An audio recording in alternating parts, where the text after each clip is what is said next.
hugely helpful bookend around any activity we do.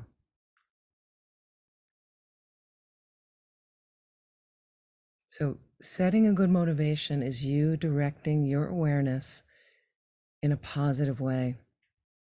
And it lifts up your mood and it lifts up any activity you're doing to be something more virtuous. So easy way to practice.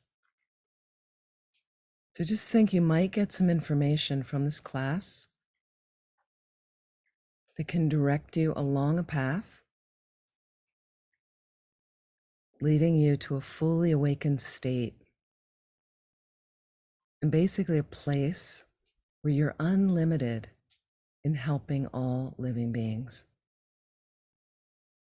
That's the premise of what we're doing in this tradition of Buddhism, wanting to help all living beings.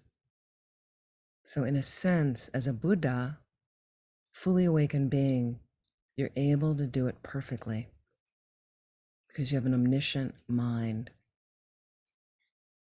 So if that's something you're interested in, feel free to include that in your motivation. And at least set a motivation, directing your mind in a really positive way right now for our time together and all the activities of the rest of your day.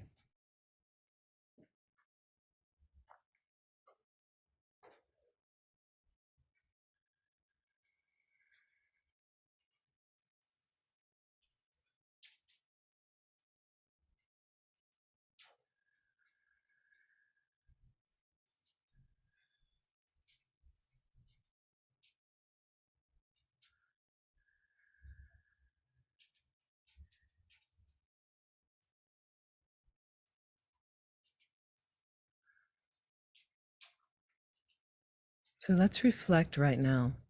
First, practical exercise in meditation.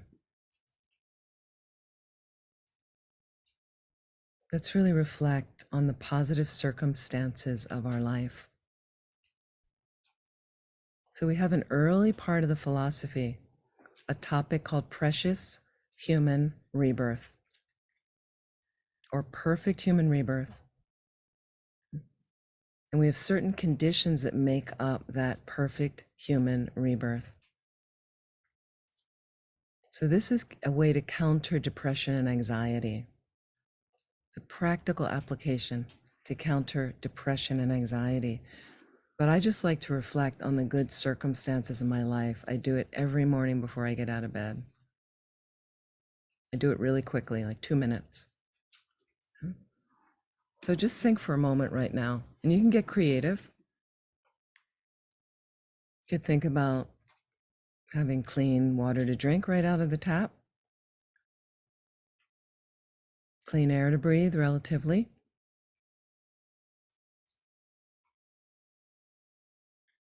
had great education perhaps. You have food, shelter, clothing, loving family and friends. Maybe you have relatively good health, mental and physical. Please get creative. Think about these other positive circumstances. That's all we're focused on now, the positive circumstances of your life. And please relish it. Drink them in as if you can imagine a wave of appreciation soaking through all the pores of your skin, melting through all the systems of your body, all the way down to a molecular level.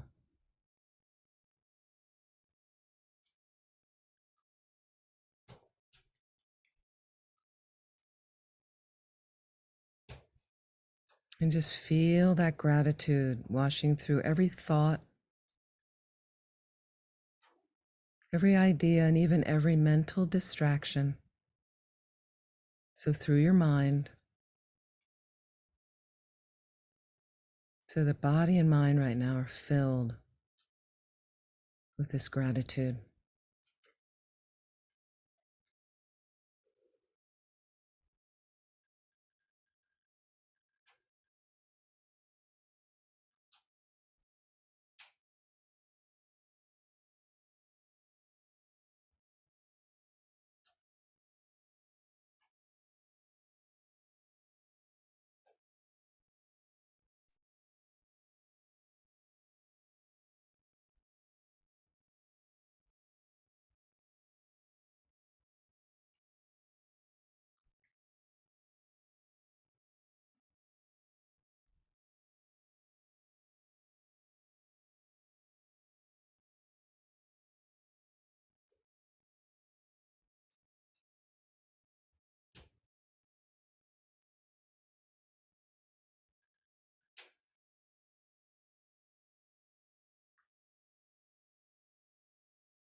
So, some exercises through this class, and these are just exercises for life. Bask in the stillness once in a while. A sitting practice gives you a chance to slow down, be still, observe. It's a great indulgence. It's a treat you give yourself, even though it's hard to do at times. Absolutely. It's a chance that you get yourself together by getting together with yourself. You get to know your mind. You get to fix your mind. So that can lend to more happiness. So please relax. When you're ready, slowly open your eyes.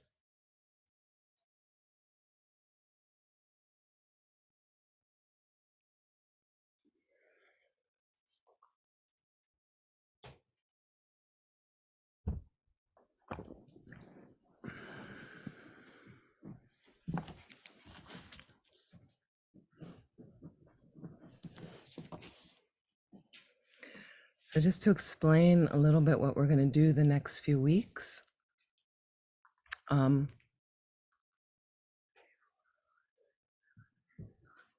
so we now have 11 in person, just for those online. And eventually what we'll have is we'll have some way, like a screen, which we have in the room. Eventually we'll get that sorted so you can kind of see each other, so that there'll be a camera on the room and then you can see who's there and we can kind of join together like that, which some centers are doing. If we know anybody has any tech experience, we could use your help like that. So just let us know. That'd be great. So what we're going to do is I will take you through the traditional rollout of how you develop this concept called bodhicitta. Bodhicitta, it's a Sanskrit term. Bodhi is enlightenment. Citta is mind. So the mind of enlightenment is all about, I want to be a Buddha so I can benefit all living beings. I want to reach a fully awakened state. You know, you don't need to be a Buddha to develop this, but I want to reach a fully awakened state. Buddha means fully awakened one, right? But the purpose, that's not the end all. The end all is so I can benefit all living beings perfectly, right? Which rolls through other spiritualities as well, other religions as well. So I'm going to explain there's 2 methods to develop that. 7-point cause and effect method. And then there was a secret method called equalizing and exchanging oneself with others. And I'll explain what those are. But the other thing I really like to do is move out some practical examples that you use in everyday life of how do I deal with love and attachment, right? How can I wake up with more compassion for living beings in this whole point of meditation, mindfulness, and making life meaningful like that. So that's what we're going to do. So I'll give you little exercises. First exercise is, can you get that sitting practice going? Some of you have it going. Patrick, I'm picking on you. How's the garage doing? It's happening. Maybe do you need some help with it? He was going to get, so again, be creative. People don't have a lot of room. He suddenly had an idea that he could use a part of his garage because he does live in California. So the garage isn't freezing cold all the time. And you could do it. I had an altar in a closet, a small closet at one point, and did retreat like that. So you can kind of figure out a little bit. Again, you don't need anything elaborate, just some place that you're not walking over regularly, a place you can leave a chair, leave a cushion, you build up energy, becomes your safe space to come back to again and again and again, like that. And that's where we do the work, but that's where we process life. Okay, because look at how we are processing life now, right? Some people not that well. So we're gonna, think about your coping mechanisms like that. And what happens is people have challenges at work, you have challenges in your life. So we go out drinking, we stream videos, We end up eating a lot, snapping at people in your household. Those kind of things don't work that well. Okay. So we want to get better coping mechanisms. And what I found is when I had a challenge, many of you have heard the story, when I learned to meditate, started to meditate, I was working at a job. I'd come home with stressors from the job. Okay. And then you say, what do? I'm stressed, and you'll call a friend, talk to a friend. Okay. But it only works so much, because if they're not enlightened, they're going to tell you from a limited consciousness what they think you should do.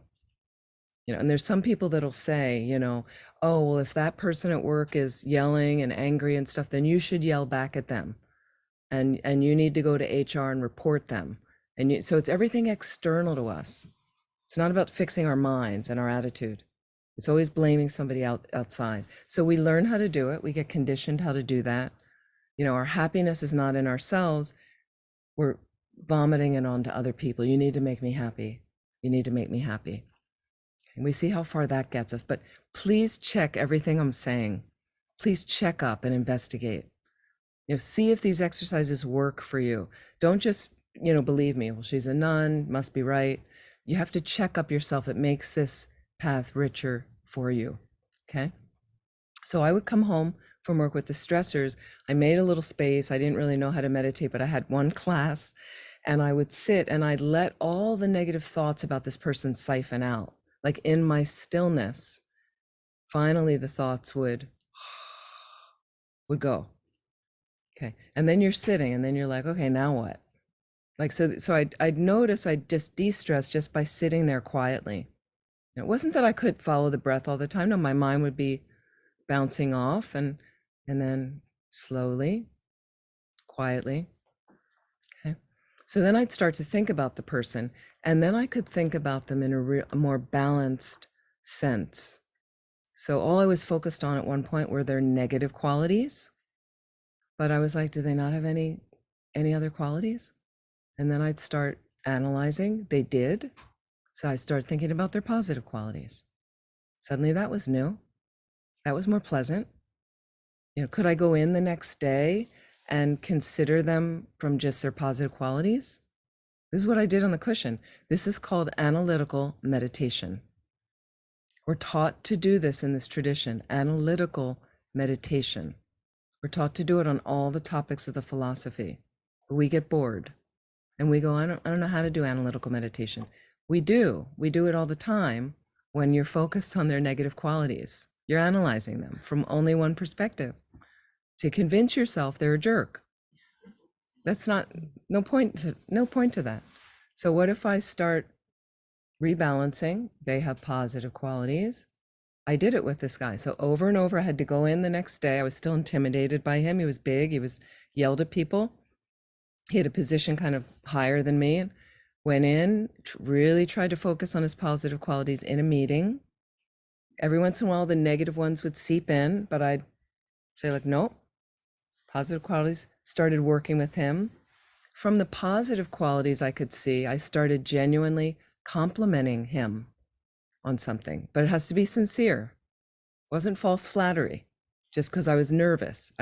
Something genuine. He could sense that. He liked that. I get positive feedback from her. Now he's a little bit more in my camp. Likes that, because other people don't say that to him. Over time, we became friends. Okay. So just the exercise in my mind, how to make positive relationships with everybody you encounter. It's possible. Okay. But it takes effort. Some people it takes more effort. Okay. So again, if you want an easy path, this is not the path. I'll tell you that right now. So find something else if you want, but it's an authentic path that can lead you to much more happiness. So first exercise is get the place set up, and then have some time to focus on the positive qualities of your life. These positive circumstances. Have a little, again, 2 minutes in the morning I do just to get, and it is a counter if you suffer from depression and anxiety. This is the counter, is to blatantly directly look at these positive qualities as much as you can, positive circumstances. Okay. Then when I mention positive qualities, what about your positive qualities? That gets a little more delicate. Okay. People will say to me, I don't have any positive qualities. I've heard people say that. It's not true. Everybody has positive qualities. The fact that you're here at the class tonight, I would register that as positive. The fact that you're a living, breathing person interested in bettering your mind, positive quality. You're probably a dutiful daughter or dutiful son. You may have bought people flowers sometime, taken them out for a meal, been generous at a traffic light, traffic stop sign, you go first, helpful in the grocery store, on and on. Many, many positive qualities you have. But we're so used to thinking about the negative qualities. We're so used to dumping on ourselves. That's Western civilization, they call it. It's not very civilized, but we're patterned how to do that. Some people more than others. Critical, negative on themselves. We're going to talk about that. Self-compassion techniques as well, like that. So we'll just be realistic. And the thing is, you can only do your best. So if you can't get the practice set up yet, I only got to it 3 days a week, good enough. That's the best you could do. Be happy with that. Slowly, slowly we have to do. So rather than the guilt and the squeezing and the, I'm no good and I didn't do it and I'm, tomorrow you start again. For me, every morning is begin again. That's what I feel like, begin again. And every morning your mind's different, sometimes really cooperative and sometimes not cooperative at all, right? So again, that's part of the practice. I just kind of wake up and I'll go like, well, there's a bad mood, right? I don't have to get that engaged in it, but I can just observe. There's a bad mood, and maybe I'll just set my motivation, and sometimes it enhances, or sometimes I just know, but the mind's changing. That's just how it is this morning. Sometimes by the afternoon, it's different. That. So rather than me getting attached to, oh, I'm in a bad mood, or there's the depression again, or there's the anxiety, or whatever your thing is, right, just observe it gently from kind of watch it go by, like all those other thoughts that go by. Why am I making more of an issue with this particular thought? And what's the essence of the thought? There's really nothing there other than what I put on it. Right? So why don't I spend a little time focused on the positive thoughts I have once in a while, maybe in between. There are positive thoughts in there, and bring those out a little bit further enhancement of those. Make sense? Like that. So we try slowly, slowly. Try your best. So again, the focus on, I'll just call it gratitude practice, right? Focusing on your precious human rebirth. Fantastic. So this is the optimum rebirth as well, just to let you know, this is the optimum for getting enlightened as a human. And the reason is, human that's met the Dharma, that's met a spiritual path, okay? The reason is, you have a balance of, we see suffering in our realm. We suffer, we see others suffer. So it motivates us that, like, I want to be happier. Is there a path where I can be happier? Is there something that, so you start looking for something that's going to make you happier. And then the second part is we have leisure.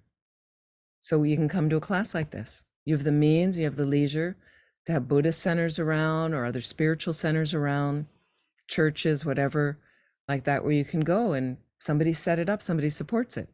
So it's a perfect combination of doing your spiritual work, of dealing with your mind like that as a human. That. Okay.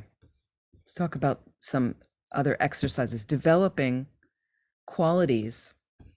I'll give you some exercises. Qualities of inner compassion. So this is a process, and I love His Holiness the Dalai Lama talks about mental immunity. Mental immunity. Okay. So think about that, mental immunity, what that means for you. So we've got this pandemic on the planet, as you know, and I was just talking to one of the people online who has gone through some major health things the past couple of years. And so as a result, if your immunity's down and you're watching, and people that do have immune issues, very careful with COVID. So thank you so much for those of you here wearing masks inside. Oh, Jody doesn't have his mask on. So okay. We're trying to get, but I really appreciate it. But what happens is, so people are masked, some people are masking. People say, oh, the COVID numbers are up, the COVID numbers are down. They're actually fortunately down right now in the area. But people are taking care, and some people have serious immune problems. Okay, what's mental immunity though? How's your mind? It's such a great term, as two terms His Holiness comes up with: mental immunity. So what am I building in my mind to deal with the difficulties? So what we did in our last class of choosing kindness that we ran in the summer, um, into the autumn, we were running this class, and we listed a whole bunch of things that we're struggling with on the planet. So people listed global warming, the war in Ukraine, totalitarian leaders, and fragmentation, political fragmentation of the country. And you get the idea: poverty, starvation, injustice, racism, you name it. There's a whole list of them. We all know these things. And what happens is we love to debate, but sometimes not in a healthy way. So it leads to, like, you think differently than I do, you voted differently than I did, so I don't like you. In fact, I can't talk to you. Okay. So there's separation. So the whole point of harmony on the planet, and one of the things I'm really focused on at centers, is harmony at the center. We struggle here. We're really trying to get back on our feet. There's a lot of financial struggle right now at Land of Medicine Buddha. And but all that's kind of to the side if we don't have harmony. And if we have harmony and you have a good staff that are really helping each other, then those things will work out like that. And I know they're real things, financial struggle and things like that, but those things, if you don't have the harmony, it doesn't matter how much money you have, like that. So how's your inner harmony? And this is about these qualities of inner compassion with yourself. And we need to work on it. It takes time to build the mental immunity, right? And it starts with kindness to yourself. So it's not myself, forget about everybody else. It's all about me. It's myself because of everybody else. I have to take care of myself because I want to help everybody else. But if I haven't kind of dealt with myself yet, it's quite superficial how you're practicing compassion towards others, how I'm helping others, because people end up helping others out of resentment, out of fear, out of getting back at somebody else. Right? So that's not the genuine level of doing it. We're helping others out of control issues that we have, our own agendas. But if I'm taking care of myself, I've got a more balanced experience I can have, like that, in how I view others' suffering, because I'm aware of how I suffer and how I've worked on that, like that. So think about those of you that tend to be prone to self-critical dialogue, that inner dialogue, okay? It's very stressful, makes you feel worse, okay? And what I notice is, even when we try to meditate just briefly in the classes, and there's a lot of people sometimes when I'm leading retreats that are, you can almost feel it spinning of, like, I'm the only one here that can't meditate. I'm the only, and this used to be before COVID, and there'd be like 40 people sitting there, or 50 people, and then you could just feel some people newer to meditation kind of having this inner talk. Everybody's sitting still, and you look at the person beside you, and they're looking, you don't know what's going on inside, but we're immediately like, oh, I don't know how to meditate. They look really good. I don't know.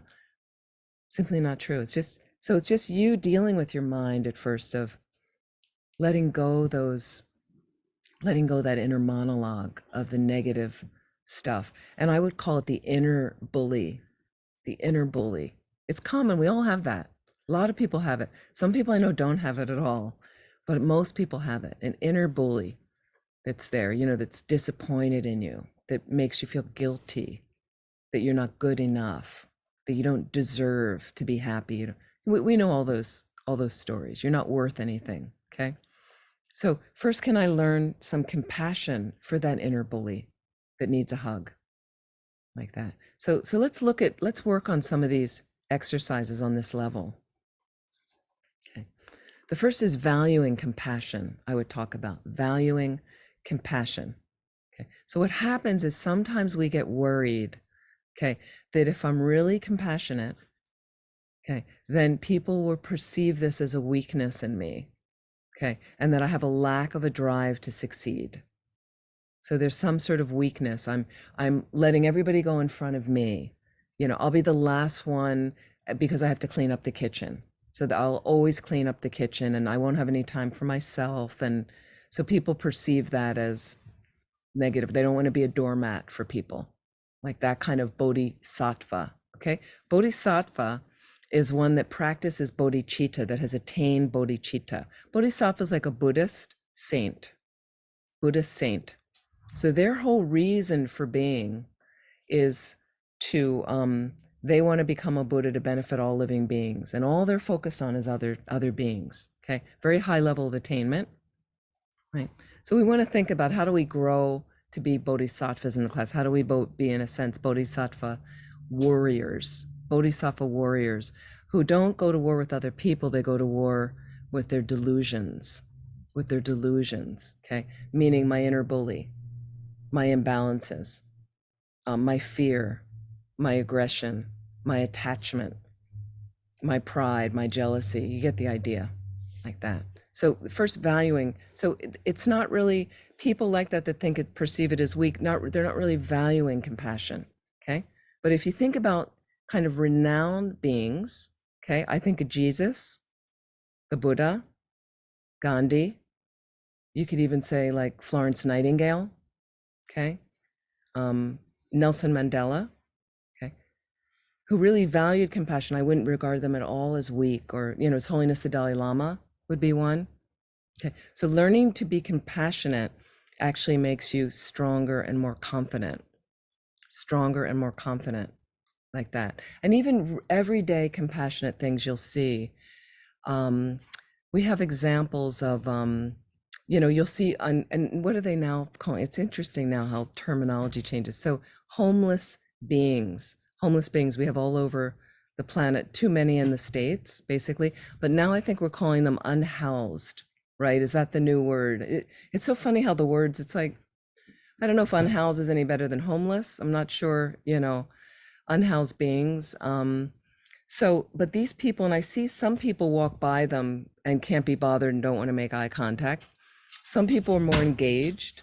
Some people working for the homeless projects and giving out food and things like that. And so, and when you see something, or somebody's cold, or somebody, you know, something like that, and some people getting more engaged and other people, in a sense, not wanting to get their hands dirty, as we say.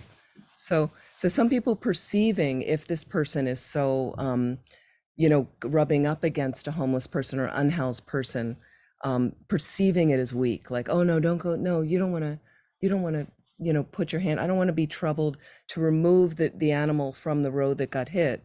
I'm not sure if it's dead or not, but some people are just like, I don't want to deal with, oh, don't do that, it'll take up too much time, or it'll, you know, so we have to kind of be grounded in it, of figure out yourself what you want to do, what your response is, rather than I call it the shoulding on someone else, SHOULD, shoulding on someone else.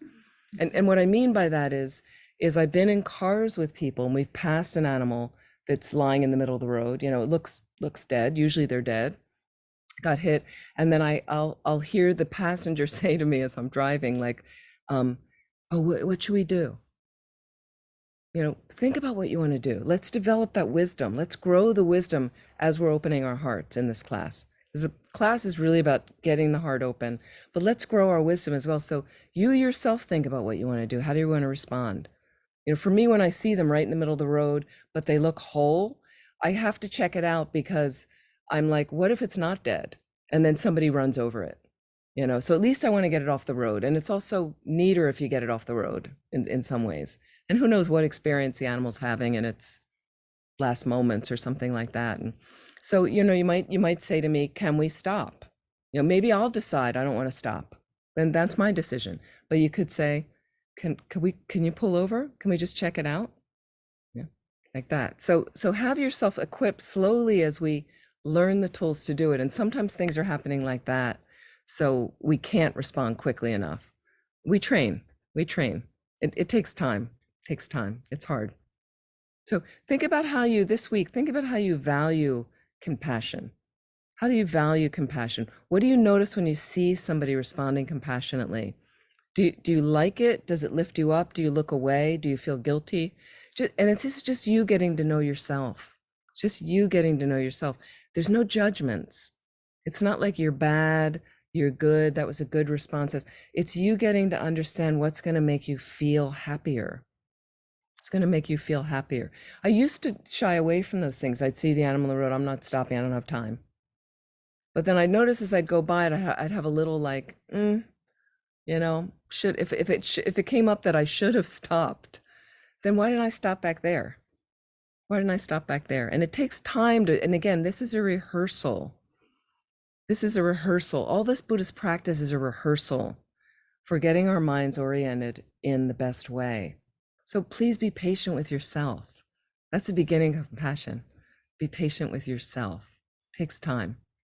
Right? We communicating? Everybody okay?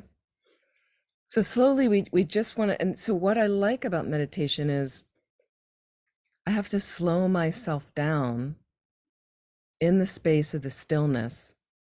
Actually, I get to do that every day. I get to do it whenever I can during the day. More so if I'm able to do retreats like that. But I really value that time, and it depends when it is. I mean, if you can have a consistent time every day, at least a couple of times, maybe morning and evening, most people say if they're working during the day.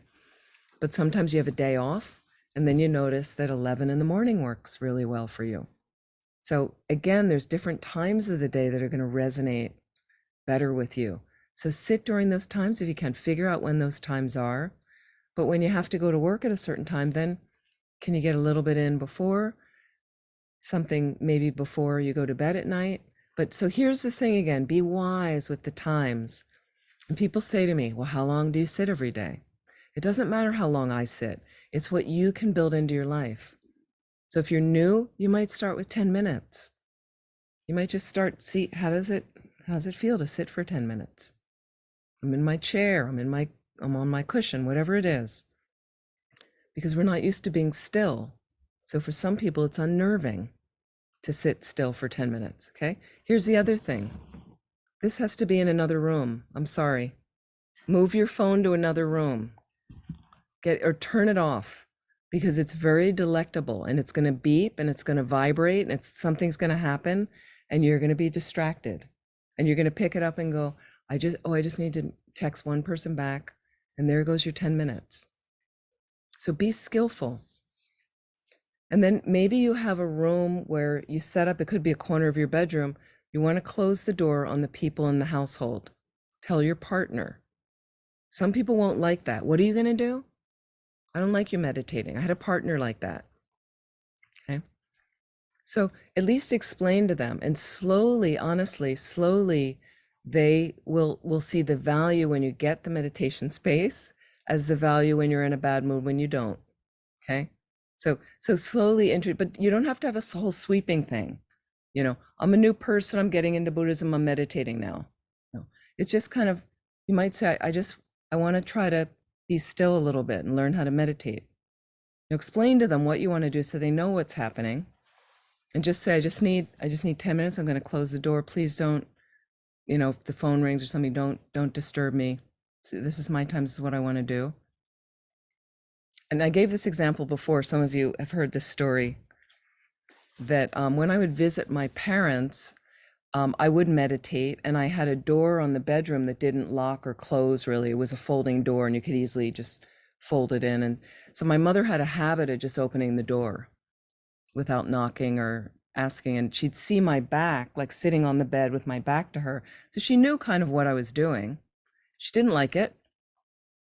So she would start talking to me. And what I would do is I'd say sometimes, I'll be with you, just give me 15, 20 minutes. And or after a while, if she kept doing it, I would ignore her till she'd shut the door again. So what she started to notice is when I came out of the room prematurely or got interrupted and didn't get my meditation time in, I was cranky. And when I got the meditation time in, I was more relaxed and happier to be with her. So she started leaving me alone and realizing that was a valuable space to let me have, to the point of 2 years in the future, 2 years later, my father was outside the door calling me, and I heard her outside the door go over to him and whisper and say, "Don't bother her. She's meditating now." Right? So again, she saw the value eventually. So this is for people living with other people. If you can, just gently explain what you want to do, close the door, make that little space for yourself, and just start to settle into that space. Okay. Where you start evaluating, you start looking at your mind. I noticed, and then I could see in that space. So what happened with the raccoon that got hit, and I drove by and I realized I should have stopped, so maybe next time I'll stop then. If I'm not in a hurry or I'm not at going to a meeting or late for something, maybe I can stop and I'll be the one to pull the animal off the road. Other people do it, but maybe sometime I'll be able to stop. So you can evaluate, again, the same of checking on the person's good qualities when I'm only seeing the negative qualities. So you start dealing with your life on that cushion. Because when it's unfolding in front of us, it's too much to deal with. Your partner's disagreeing with you, yelling at you, your kid's having a meltdown, you don't like the boss at work, you hate your job, you're on and on, all these things, something going on in the world that's really disturbing you. So slowly we start folding all these things in, gently, very gently, like that.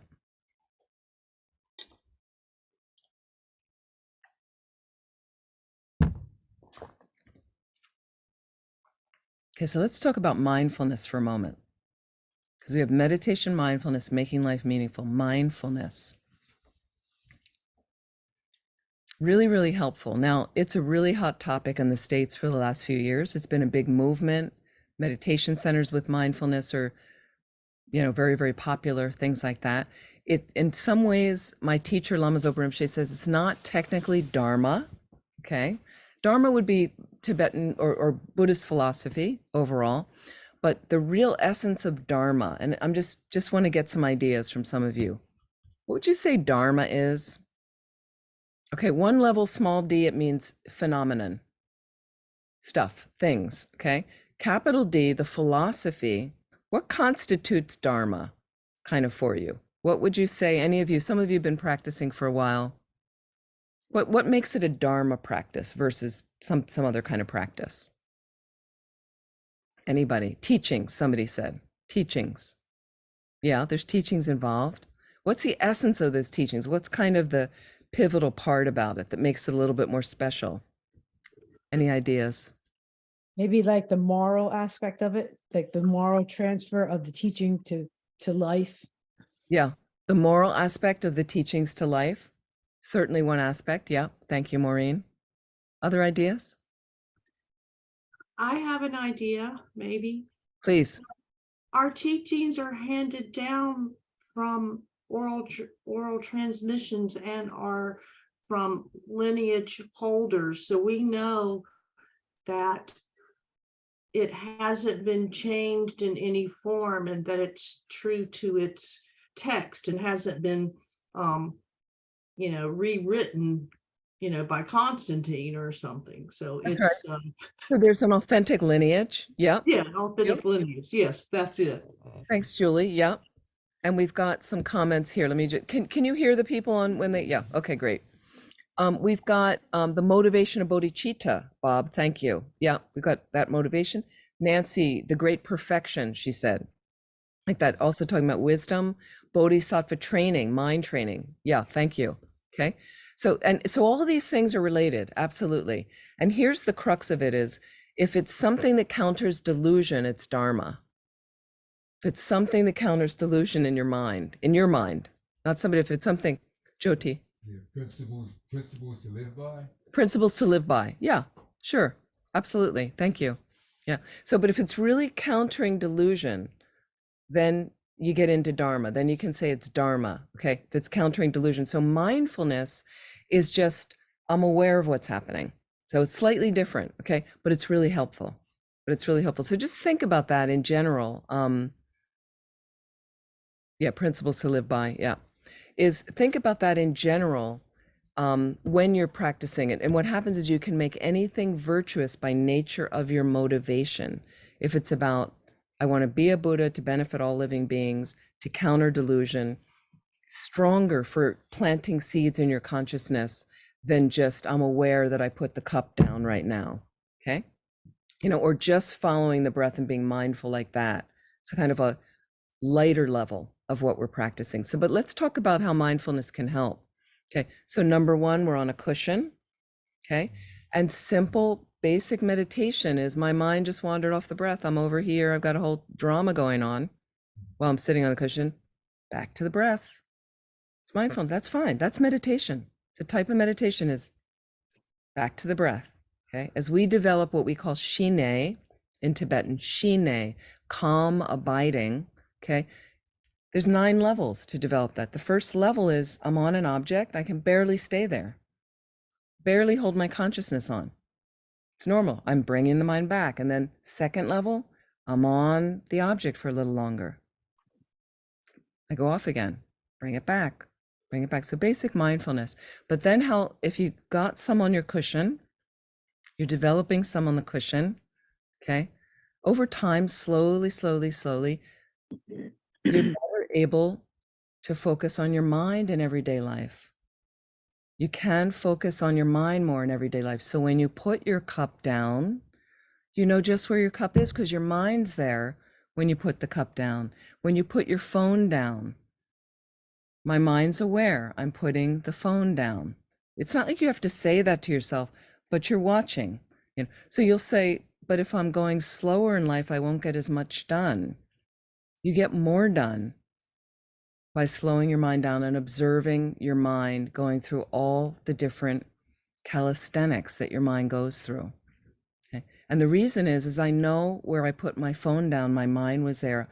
I know where my keys are because my mind was there when I put my keys down. So now I don't have to spend a half an hour looking for my keys, looking for my phone or my glasses, or which I know many people do. So you can build that slowly, the mindfulness in, okay? And then we're more mindful with others and we're more mindful of our speech when we're talking. So more mindful of how I want to respond if somebody's irritating me or if somebody's making me really happy, or more mindful of when I'm noting attachment with my kid, as Maureen brought up. Like, am I operating out of attachment right now with my child? Or is it love? And we'll talk more about that. What is love? What is attachment? Right? What would be the loving response to come back with versus, you know, what's my control saying? Right? And what can I control? So we're going to look at that and talk about that as well.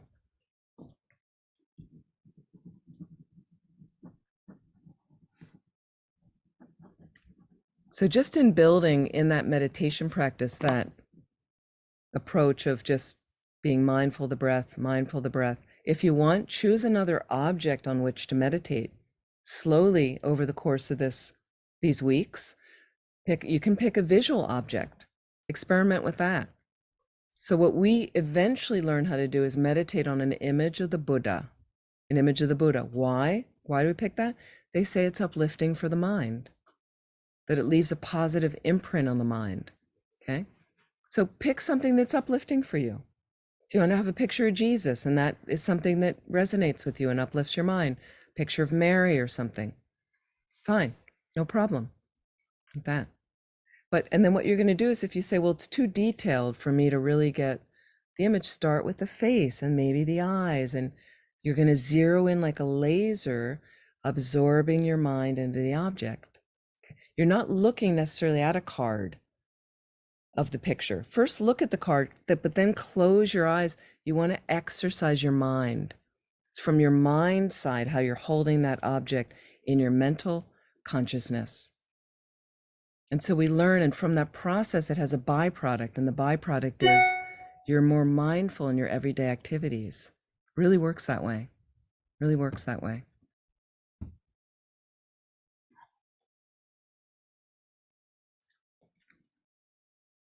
So we'll talk more about mindfulness as well and practice some other mindful things.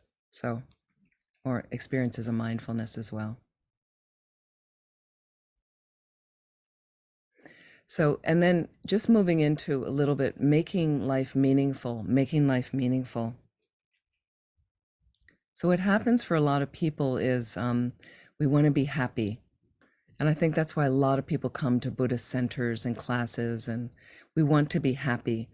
And a lot of us get really separated from happiness, and we're not really even sure what happiness is. Okay.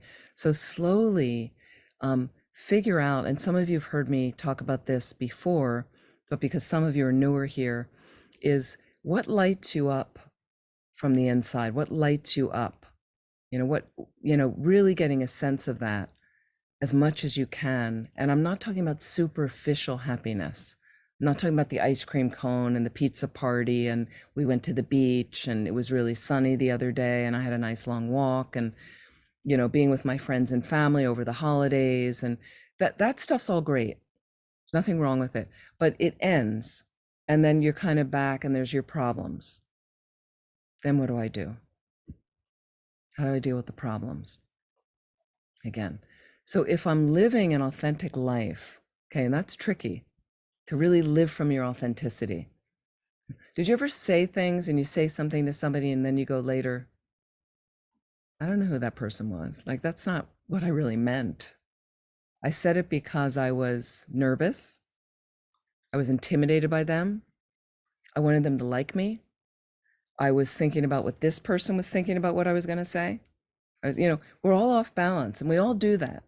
We all do that. So there's some people I know and they're just right there with it of like, and sometimes you have to say some hard things to people, but can I then learn how to say it tactfully, compassionately, and this is again, a rehearsal. We slowly, so part of it is figuring out early on, like right now, don't waste any longer. Some of you are really clear what makes meaning in your life, but the thing that lights you up from the inside when you feel in sync with how you're supposed to manifest. For me, a lot of it comes down to how I'm helping others, that I want to help beings as much as possible. So if I keep that focus in mind, right, which also includes taking care of myself, right, but always with the bigger motivation, keep that in mind. And you're often faced with many choices all day long, many choices. All your life, there's choices. So every time I come to a choice, then I'll be back to, okay, well, what's going to be the bigger benefit? What will be the most beneficial? Meaning for all living beings. For me to live a good life happily with a balanced mind for all living beings. Okay. And then usually I make the right choice. Okay. But it takes time to get the grounding and the clarity to move yourself in that direction. And some of us, because of the negative critical, that inner bully, we're very separated from that. So don't worry. You're right there with all of us. We're all in the same boat. Okay. So you just gently, I get better in touch with that from my sitting practice. That sitting practice lending me to be real with my mind, with getting to know my mind and then being real with it, and then working to engage in practices that help me clear out the negative stuff and engaging with other practices that help me accumulate the conditions to keep moving forward in a positive way. Does it make sense? Okay, so you can learn any of that here. We can teach you purification practices. We can teach you practices that help you accumulate merit, as we call it, virtuous activities that make you happier, more in sync, more positive. So, and one example I give is, and so please try to find out, where is the deeper meaning for you? It's going to be different for all of us, okay? Because we all have different vocations, different interests. That's totally fine. One example I give is at another center I was running many years ago. This idea is always there when you're on a spiritual path. I want to be happy. I want to be happy. Everybody wants to be happy. And then problems would come, and what do you do with the problems? And some of them you manage well, and some are bigger, and you need to get help, and on and on. So I'm running this center. It was very stressful, a lot of work. Really good group of people. And then we hosted a month-long retreat, and we had about 80 people there. Lama Zopa Rinpoche came for the month. And somehow in the middle, and I always had these, my happiness was like, being with my friends and family, and we go to the beach, and it was always very, having a great boyfriend. This is before I was ordained, and having a good partner, and all these kind of superficial things that are fine. Right? And then we had this retreat, and it was so much work. And then in the middle of the retreat, we had to hire extra people. We had to raise all this money. So many details. And then we're 2 weeks into it. And one night I go out to we had a shrine, a big stupa, called a stupa there. Just like we have beautiful statues here and things and prayer wheels, and it's amazing. And we went out after the last session at night, summer night, and some of my friends were walking around the stupa. It's all lit up. And I felt so high. And I realized that all the retreatants were really happy. It was going really well. The staff was really happy supporting this. Our teacher was really happy. And everybody was getting a lot of benefit out of this. And I thought, wow, like, this is what I want to do. I just want to keep doing things like this that create this space for people. And I also myself want to engage in more retreats like this. Like, I was just higher than, and I just thought, this is just from the inside out like that. So I just really kept trying to direct my life in that way, like that. And it doesn't mean that I'm always leading retreats or doing or organizing centers and stuff, but teaching, just keeping myself in a certain mode. And I've also noticed times in my life I got further away from that mode and how that affected my mind. So I just observed. It wasn't like, this is good, this is bad, but then it was like, you get off balance and you go, what do I need to do to bring myself back into the center? And then you slowly maneuver. So it's always a dance, right? It's always a dance. 2 steps forward, 1 step back, right? You do the best you can. Make sense? So again, the approach, being gentle, number one, with yourself, being gentle with yourself. So I'd love to ask you again this week, these next couple of weeks until we meet again, because I'll tell you when the next class is, because it's the 2nd and 4th. So it's the 13th of February. So we actually have 3 weeks we meet. The 13th of February, okay, is our next class. So what you have a few weeks. So what I wanted to ask you is, I want you to notice, and you're going to get a little email. If you'd like, you'll get an email from us, probably from Rami. Thanks so much. You'll get an email that I will write of what exercises to remind you, and think about it now. And you could take some notes. And when are you being gentle with yourself? And when have you been harsh with yourself? What happened? Okay. So notice, it could be anything in your life. I'd love to hear some stories in the next time we meet, if you'd like to reveal, but mainly it's you noticing your mind, just starting to get to notice your mind. For some of you, it's the first time. This is new. It's like, what do you mean, me and my mind? Just start to notice your mind, and notice when the inner bully gets activated, and that's just a habit, honestly. That's a habit. So you're going to work, if you've got that inner bully well formed and just very active, we're going to have to gently start walking them back and giving them a hug, which they're going to try to throw off metaphorically. You could visualize them, you can name them, you can figure out what they look like, the inner bully, until they slowly are absorbed back into it, embraced by yourself, because they just need care, loving. They're just as insecure as we are. Okay. So just notice a response from the inner bully when that gets activated. Notice the habit. The only reason you're doing it is because you did it before, and you did it before, and you did it before. And then you learn that behavior from some people around you. That's all. That's the best they could do as well. Okay. And notice, what would be a counter method to the inner bully? Right? Maybe I need to go back and reflect on the positive circumstances in my life. Did the inner bully forget about those positive circumstances? Because they don't like to remind you of those. They want to tell you everything that's wrong with your life. That's what they do. So maybe I have to go back and go, no, I've got a pretty good situation. I could focus on the negative and the critical. And we all know people that it's all negative for them, isn't it? Right? Do you ever see people, and I just did an experiment with a couple people in my life where, You know, you come in and one person sees all the glory, all the good. Oh, the room was so great, and then somebody else is like, this is really dirty and shabby, and and it's just different views, different things we're exercising in our mind. So you have to make a strong effort to kind of and humor the inner bully. Humor is a great way to use it.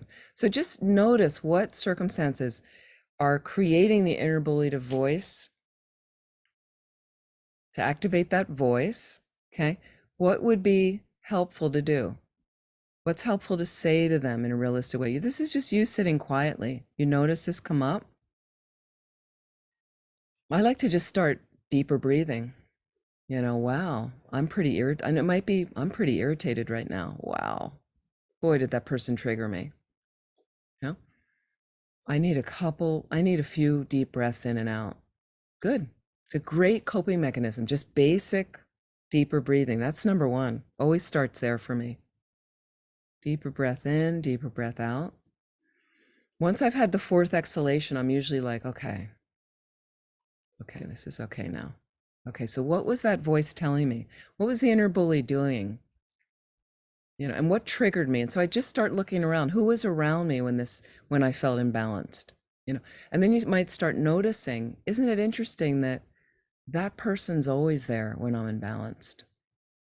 Saying that stuff, putting me down, questioning, like that. So one of the things I had to do some years ago was I noticed there was a dynamic with this one person, kind of harsh, whatever.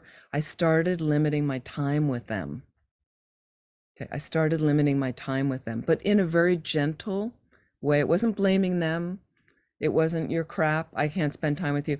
They'd invite me to something, and what I would do is I'd go half the time I would have normally gone.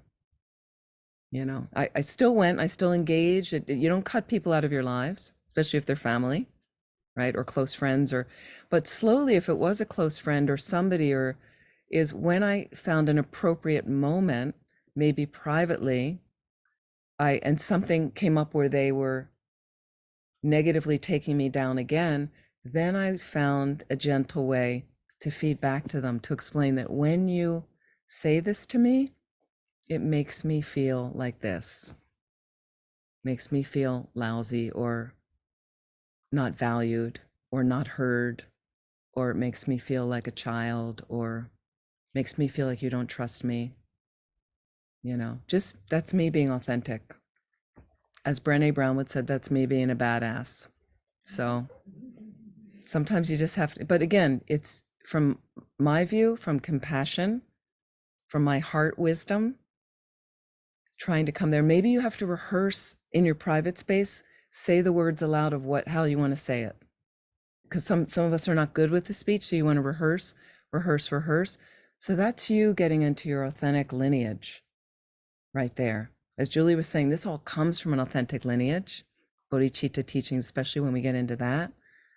So we have to learn, we have to rehearse. Okay?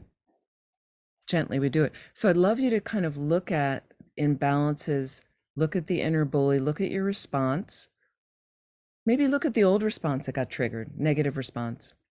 Just observe. You don't have to beat yourself up. It's just what I'm used. How would you like to counter that a little bit? Start to look at that, just mindful approaches to, what do you think lends meaning to your life? Explore that a little bit. We're going to explore that through the whole course. And if you're not clear now, when are the juicy moments where I feel lit up from the inside out?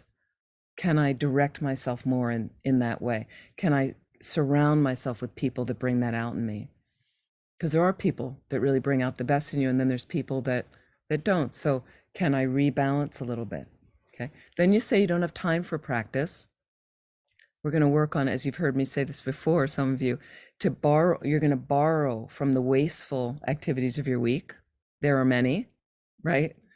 Can I borrow a little bit of that time and shift it over into some practice time, like that? So if you're getting 10 minutes in the morning, if you're new, some people are doing longer, great. You see the value, you want to lengthen, okay? Then you might want to do 10 minutes later in the day and assess, how did the day go? Because I had a motivation in the beginning of the day. Okay, whatever your motivation is, I had a good motivation in the beginning of the day. You come back at the end of the day and you just want to assess, how did it go? I never thought about my motivation again. That's normal, okay? But you just want to kind of look at the day. Well, I did pretty well with my boss. I was a little challenged there, but I kind of was able to keep my mind up, and then I was really sailing downhill there with that experience. And then I drove like a maniac, and then I gave somebody the finger in the car, you know, whatever you're, but stuff like that happens, okay? And you go, okay, so how would I like to do it better tomorrow? And slowly, if you'd like, at the end of the day, some people do purification practices. We have a practice called Vajrasattva. It's super powerful purification. If you're interested in that, we can talk about that. And then, but the thing is, with that end of the day practice, don't make it too end of the day. Okay. I know people that come home from work and they like to sit then, which is a time some people like to exercise, right? Before they have dinner. Once you eat, if you're somebody that eats in the evening, a big dinner, you're wasted after dinner. You don't want to sit. You go to sleep. So also be cautious if you're keeping it too close to bedtime. And then I know people that go, well, I'm just going to get in bed and I'm going to finish my practice. And the next thing you know, you're asleep. So again, be skillful with it and experiment different times of the day, what works. If you can only get to it once a day, just try to get to it once a day. Get the sitting going. Think about positive qualities, positive circumstances first, then your own positive qualities. Try to jot down a little list of them. It'll get creative. You know, it's a little bit of a stretch of, if you don't think you have that many positive qualities, some will start revealing themselves. Set a good motivation, and you're off on that sitting practice. Do the best you can, like that. Questions, please. Anything? A question. Yes. I'm thinking like, growing up where I come from, East Coast and everything, and being introduced to my ways of others, things like that. And I'm listening to you, and what's coming to me is that, basically I've grown up with more negative things to think about on the whole. Like, I like yourself, why did I do that again? These type of, I don't like him, I don't like her, or did he hit? So what I'm saying is, I'm realizing from coming from that path, to a path of self-realization, it's taking me to a path of self-love. So it's like focusing more on all the good things, that happiness, love, joy, serving others. It's like, it seems like I didn't grow up with enough of that. I grew up with enough of the other negative parts. Right.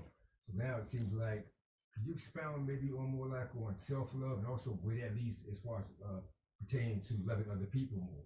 Yes. So self-love. Jody's just saying, he's from the East Coast like me, and he's saying he grew up with a lot of, it's not just East Coast people that grew up with negative influences, right? Like, trust me, right?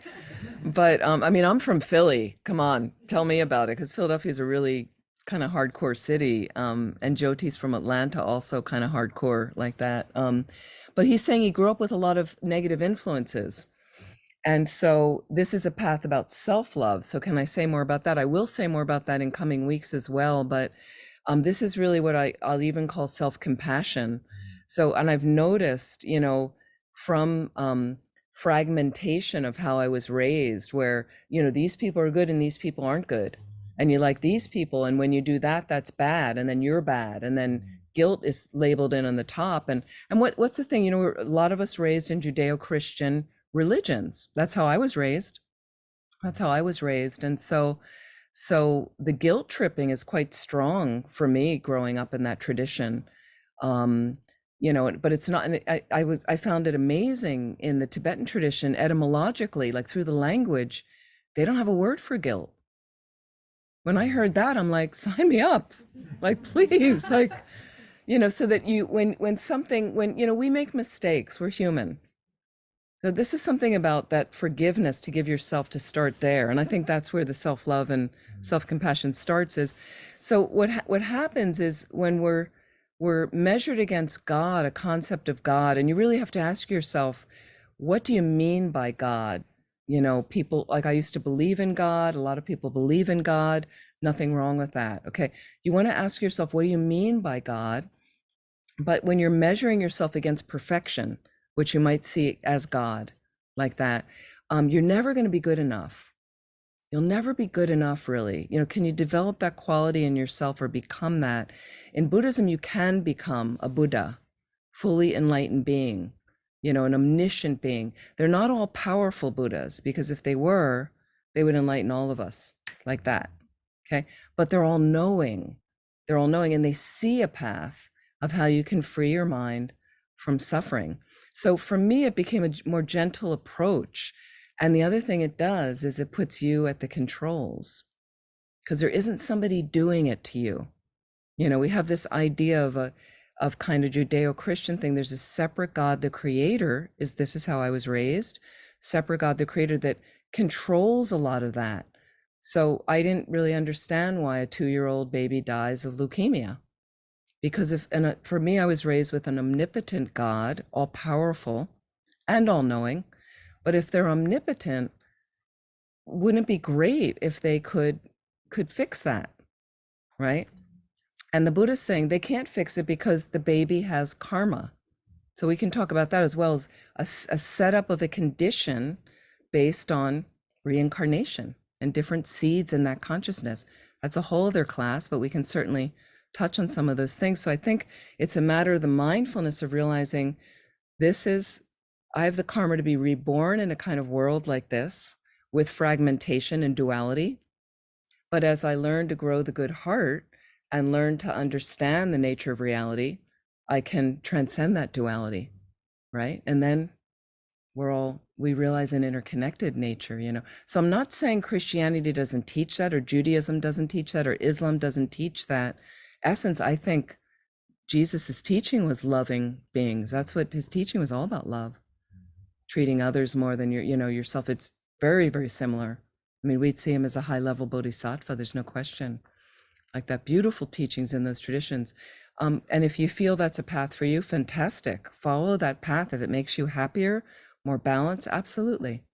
Like there's many valuable paths to the top of the mountain. You have to figure out what path works for you. That's what's really essential, is what is the path for you?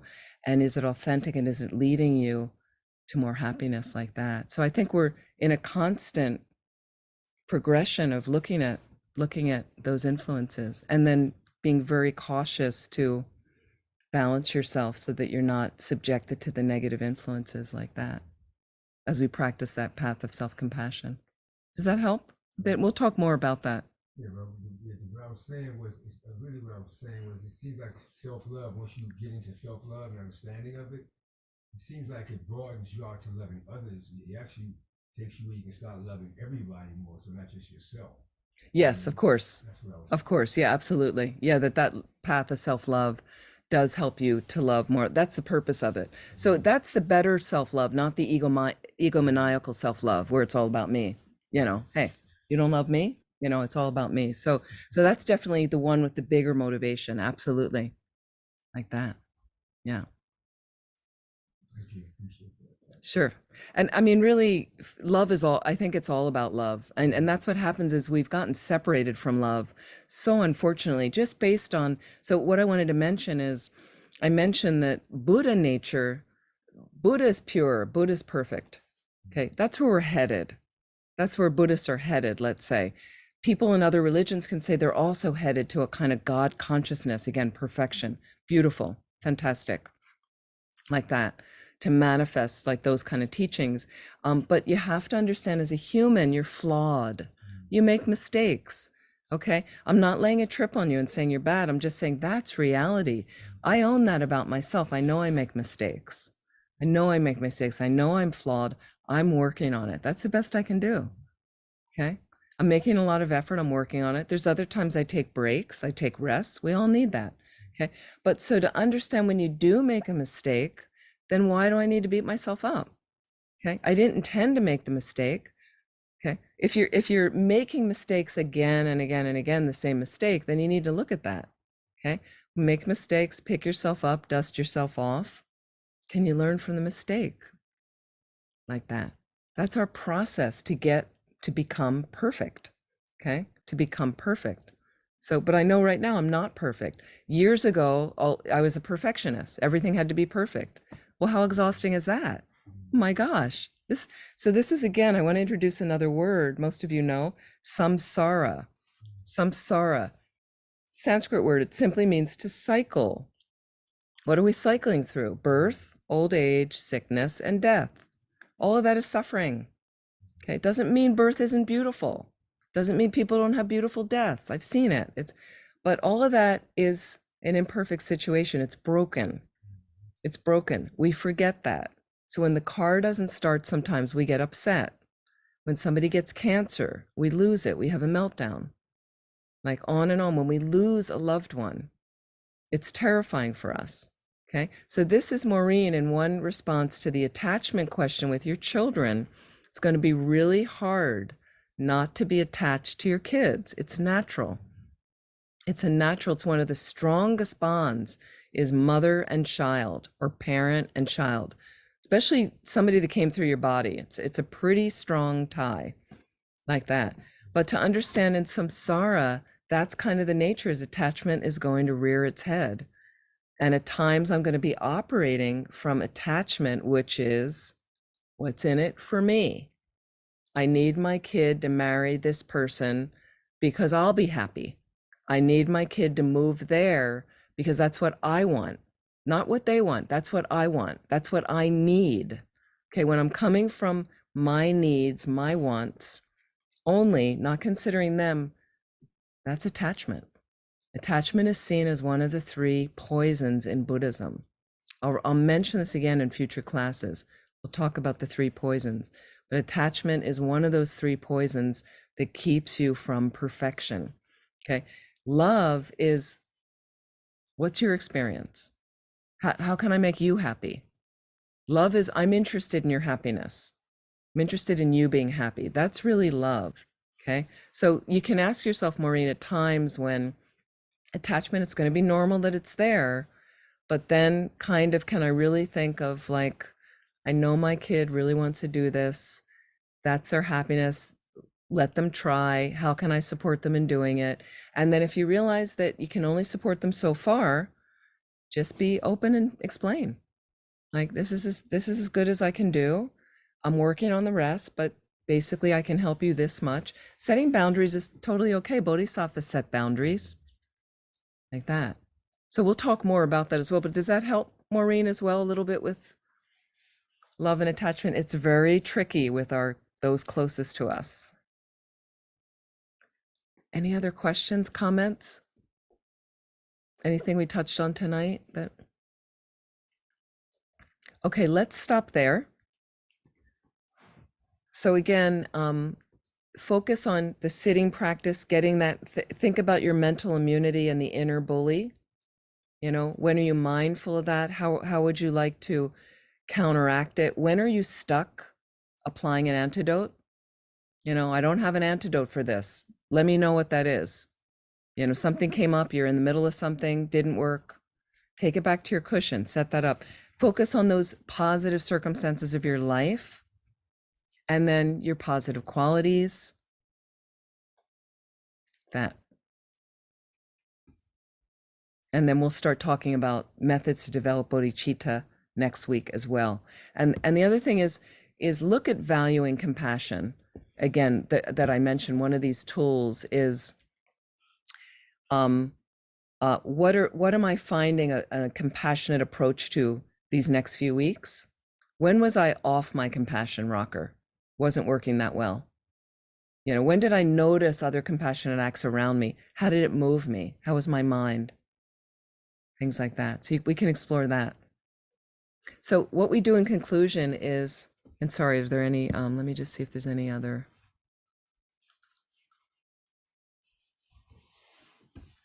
Okay, great. We dedicate the merit at the end as well. So we had a bookend of good motivation. I'd like to dedicate the merit. I will bring in some other prayers in the future that we can read together if you'd like. But I'd like to dedicate right now, and thank you so much for joining. May whatever positive energy we've created, whatever merit we would say, can we invest it and dedicate it in our being more and more compassionate with ourselves, for starters, recognizing and calming that inner bully, and in a sense, hugging them, nurturing them so that they're not bullying anymore, not nurturing the bullying side, but understanding what is it that they need? What is it that they're telling you? Can we subdue the negative aspect of what they're telling and find some positive ways to interact with them? Can it help us on this path to self-compassion, developing big compassionate heart and mind, moving along this path to developing the good heart, to cultivating the right view so we can quickly become enlightened to benefit all living beings? Really like to dedicate to ending the war in Ukraine immediately, for all the other conflicts in the world to be ended immediately as well, for peace on the planet, and for all those who need additional healing. Really like to dedicate to my brother-in-law, Nico Preston, who's been struggling with some lung issues of late, and all the other beings that need that healing. May they receive it completely and immediately, and for the long lives of our precious teachers. Thank you so much, and look forward to seeing you on February 13th, unless you want to join Wednesday evening for our the Wisdom Realizing Emptiness. Please do.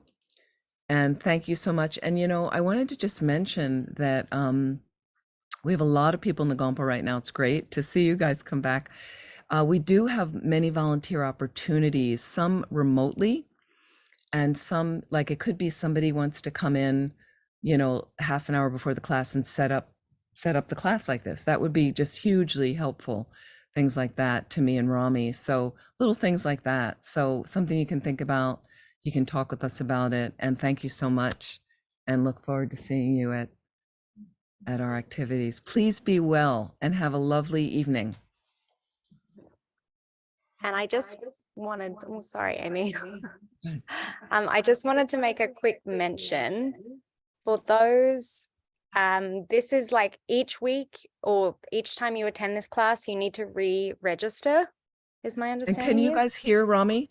No. You can't the hear, but Zoom, you online guys you can can hear hear her. me? Yeah. Okay. I just want to make Okay, sure. great. You Yeah, need to each- re-register for the class each week for this particular class. The Wednesday night is a whole series, so I think you register once and you're in. This one you do need to register because it's kind of a drop-in as well, where other people can jump in if they'd like. We just wanted to have a class like that to just experiment, and we tried one already and it went really well, and here we are now with even more, with like twice as many people. So I think it's nice to have something like twice a month that people can just kind of apply practical things like that. Yeah, so if you can just register on the site and check your spam folders, allow the address so that you get the links for the Zoom would be really great if you're coming on Zoom, or if you're nearby, come on down and come in person. That would be great. And if we can look at, for the local folks, what I'd love to do is in April, if you'd like, it would be really fun to go out and have like a final dinner or a little outing or something like that on the beach, or we could figure something out and have a little gathering, which would be fun. Or maybe we do something here and have a hike through the 8 verses. If any of you've done those 8 verses on the property, it's really wonderful. It's really beautiful. And we could have a little meditation like that. Would be really sweet. So, yeah, please enjoy. And also March 11th, with the Wisdom Realizing Emptiness class, I am holding a 1 to 4 p.m. meditation session. So it's 3 hours with breaks and with some discussion. It is relating to that class, but it is open to other people. If you want to try some other sitting like that, it'll, you can certainly join. So it's open to other people as well. So I just wanted to mention that. Saturday morning meditation is at 9 in person and on Zoom, so you can also join that. Thank you. See you soon. Lovely to see all of you.